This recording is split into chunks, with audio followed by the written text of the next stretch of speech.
Hello, boys and girls, it's story time, the place where you get to be in the story. So, here we are, we have Dexter today, the one who can fly. Oh yeah.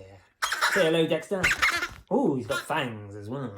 Don't worry, he doesn't bite that much. Oosh. Got to be careful of him. You put your finger there anyway, he will bite you. Anyway, can I just say a big thank you to all the interest and requests I'm getting. Keep them coming, please. If you'd like to be in one of the stories, let me know. Get your parents to contact me and just tell me your age, your name, and something about you, and I'll put you in the next story. Okay, here we go. So this story is dedicated to two boys, two brothers. We've got Thomas, who's 4, and Oliver, who's 2. So a big hello to you and to your dad, Charlie. Nice to see you all. I hope you enjoy this story. It is called The Flying Scotsman. Okay, so everybody else, sit down, lie down, enjoy, close your eyes. It's time for story time. Here we go. The Flying Scotsman. Thomas always dreamed of being a train driver. And today, the famous Flying Scotsman was coming through Twyford Station. Ooh. It's here! It's here! Screeched Thomas from the bridge. Plumes of smoke puffed out of the train as it went underneath. Fog! Fog! Shouted Oliver. Yes, he's very young. He's only 2. Come on, boys, said Dad. Let's go down and get a better look. Can I drive the train today, Daddy? Asked Thomas as they took the stairs down to the platform. Dad chuckled. I think you're a little too young to be driving trains right now, Thomas. Maybe in, say, 15 years' time? 15? Is that a long time? That's a long time.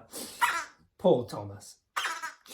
Down by the tracks, Thomas, Oliver and their dad looked up at the Flying Scotsman.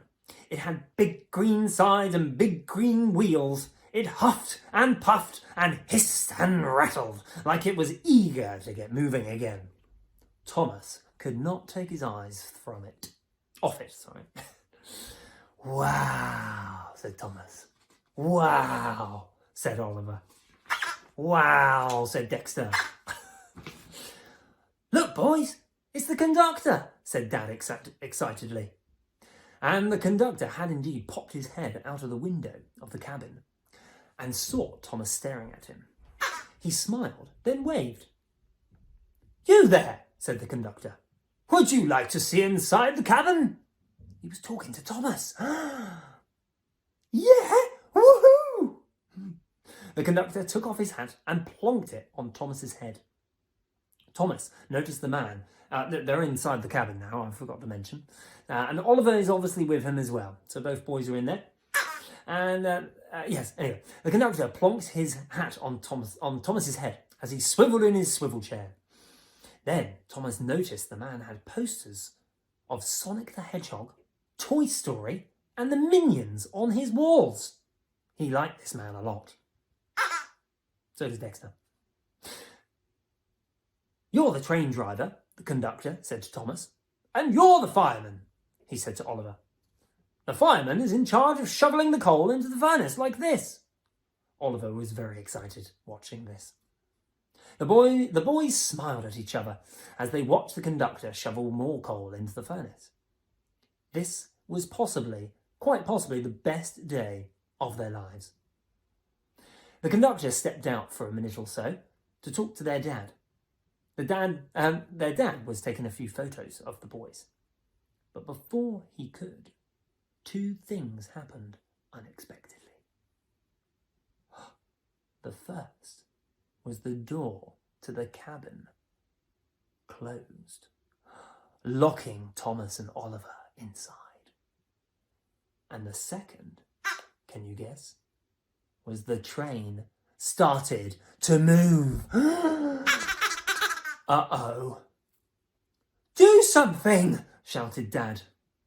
But the conductor tried the door and it wouldn't open.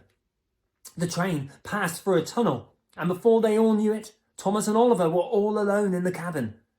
But they had a train full of passengers, too.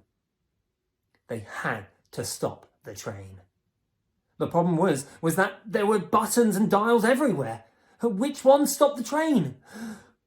But then Thomas spotted the long lever and smiled. Yes, don't worry, Oliver. I know what to do. Help me pull this lever.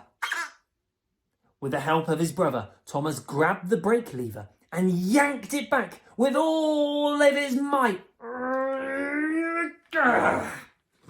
Oops. Oh, there goes Penelope. Let's sit her back up. Oh no, two of them have fallen asleep. It's not that bad, is it? Anyway, they pulled back on the lever with all of their might. Brakes clamped onto the wheels underneath the train. Ka-chunk! Screeching, grinding, and juddering. Thomas could hear his teeth rattle together. Oliver held on to Thomas, and Thomas held on to the railing. Luckily, the train came to a stop. Phew! Thomas and Oliver had done it. They were heroes. As the passengers exited the train, they patted Thomas and Oliver on the back, saying a big "Thank you, boys, thank you." When the fire brigade turned up, Dad and the train conductor got out of the truck. "I was so worried," said Dad, running over and hugging both boys together. "Don't worry, Dad," said Thomas. "We had it under control." And so it turned out that Thomas wasn't too young to drive the train after all.